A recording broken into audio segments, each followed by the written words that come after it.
Voilà, donc je vais me présenter rapidement. J'ai commencé un peu à voyager assez tardivement, parce qu'au départ je croyais à une grande carrière professionnelle, puis j'ai vite réalisé que ce ne serait pas possible. Donc je suis parti sur les voyages.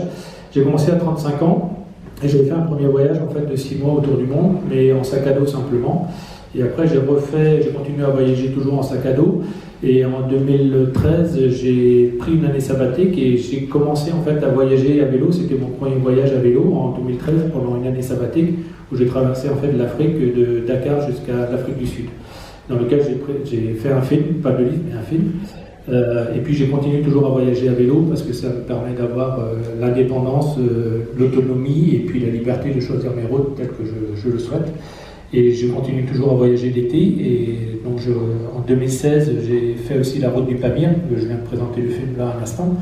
Et depuis, je continue toujours à faire quelques expéditions. Et cet été, j'étais en fait sur la partie du Far West chinois, donc le Yunnan et le Sichuan pour 4 semaines à vélo dans les montagnes de la Chine. Voilà, à peu près globalement. Et là, en fait, avec la collaboration de Olivier Godin et puis de Cyclable, on a sorti un livre sur la présentation de 20 itinéraires de vélo, 20 profils de cyclo-randonneurs, et avec quelques conseils techniques pour se lancer dans le voyage à vélo.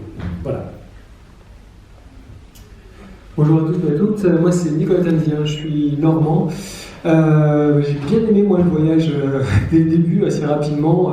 Je pense que c'est pour remonter à la jeunesse, je pense que c'est tout simplement des colos qui m'ont donné à Belfort, donc c'était très loin de ma Normandie natale, qui m'a donné le goût du voyage et de la rencontre surtout.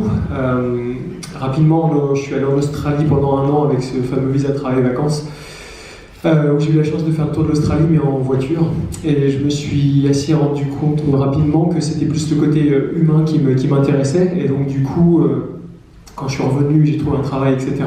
Ça me démangeait, le voyage me redémangeait, et donc j'ai prévu un voyage avec le même ami qui était venu avec moi en Australie, en partant d'Asie et en revenant jusqu'en France. Alors pour être précis, c'est un voyage qui a duré 2 ans et demi, en partant du Japon via l'Asie du Sud-Est, en remontant par la Chine, l'Asie centrale, le Moyen-Orient et l'Europe. Donc 2 ans et demi qui ont, j'allais dire forcément, mais non c'est pas forcément, en tout cas pour moi, qui ont changé ma vie, puisque je ne me voyais pas retravailler dans un boulot, on va dire, à peu près classique. Et du coup, à la suite de ça, bon, j'ai encore voyagé à vélo, mais surtout, j'ai eu envie d'organiser des voyages à vélo. Pourquoi pas lier l'utile à l'agréable. Donc voilà, c'est ce que je fais en ce moment. Donc je continue toujours aussi de voyager à vélo dès que j'en ai l'occasion, mais je guide aussi des gens en Asie particulièrement. Je pense que j'ai à peu près fait le tour. Bonjour, donc je m'appelle Frédéric Andreux et je suis un Gone, c'est-à-dire je suis né à Lyon, un Gone lyonnais d'origine.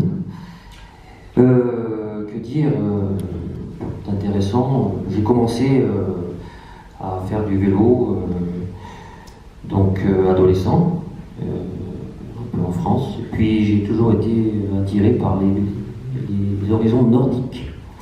Donc je me suis un peu concentré sur les pays nordiques, nord de l'Europe, Scandinavie et également Russie du Nord. Puis avec des amis, pas toujours seul, et avec un ami de papier, un carnet de voyage, qui m'a petit à petit donné l'impression d'être un voyageur écrivain. Et en attendant peut-être un jour de devenir un écrivain voyageur. Voilà pour l'essentiel. Je vais passer le micro à ma charmante voisine de droite. Bonjour, donc je m'appelle Aurélie Gonnet, j'ai 33 ans et je suis dijonnaise. J'ai commencé les voyages à vélo il y a 3 ans et demi, et en fait les voyages à vélo j'ai voulu en faire au moins 10 ans avant, donc j'ai attendu 10 ans pour faire mon premier voyage à vélo, tout simplement parce que je trouvais personne pour m'accompagner, et j'attendais vraiment de trouver quelqu'un qui allait m'aider à franchir le pas. Et puis au bout de 10 ans, je me suis dit, si j'ai attendu 10 ans que j'ai trouvé personne, il va peut-être falloir que je me lance, sinon je ne ferai jamais mon premier voyage à vélo. Et une année, je me suis dit, bon, en fait, j'ai tout ce qu'il faut pour faire un voyage à vélo. J'avais quelques semaines de vacances, j'avais un vélo. Et j'allais voir régulièrement une amie à Londres et une amie à Édimbourg. Et je me suis dit, je connais pas en fait ce qu'il y a entre, et je vais le faire en vélo. Et ça a été ma première expérience de voyage à vélo. Et ça a été au-delà de mes espérances. Parce que j'ai découvert le sentiment de liberté, j'ai découvert que je pouvais me débrouiller toute seule. Moi, je ne savais pas réparer un vélo, mais je croisais des gens, donc je me disais, bon, si j'ai un souci, je vais bien trouver quelqu'un pour m'aider. Donc voilà, ça a été un voyage introspectif, ça a été un voyage où je me suis dépassée parce que j'étais pas du tout sportive, parce qu'on m'avait tellement répété que j'allais jamais y arriver, que j'étais folle de vouloir faire ça, que voilà, ça m'a beaucoup marqué. Et 2 ans après, je me suis dit, bon, il ne faut pas que je lâche ces projets de voyage à vélo, je vais en refaire un, mais qui sera un petit peu plus dur physiquement. Et j'ai choisi l'Islande parce que en fait, j'avais un besoin de nature, j'avais un besoin de solitude, j'avais un besoin de voir des beaux paysages, et l'Islande répondait à tout ça. Donc je suis partie 5 semaines en Islande. Ça a été l'épreuve la plus difficile pour moi physiquement, avec quelques gros coups au moral, beaucoup de belles rencontres, beaucoup de satisfaction. Et au bout de 5 semaines, j'ai réussi à finir ce tour d'Islande. Et pour moi, c'était inespéré. Et quelques jours avant d'arriver à Reykjavik, de boucler la boucle, je me suis rappelé qu'il y avait le marathon de Reykjavik en août. Et depuis ma tante, je me suis inscrite au marathon. J'ai fini en fait le tour d'Islande sur le marathon de Reykjavik juste avant de prendre l'avion. Et dans cette lancée, en parallèle, en fait, cette année où j'ai fait ce voyage en Islande, donc ma mère était atteinte d'un cancer, donc ça faisait déjà 6 mois qu'on l'accompagnait.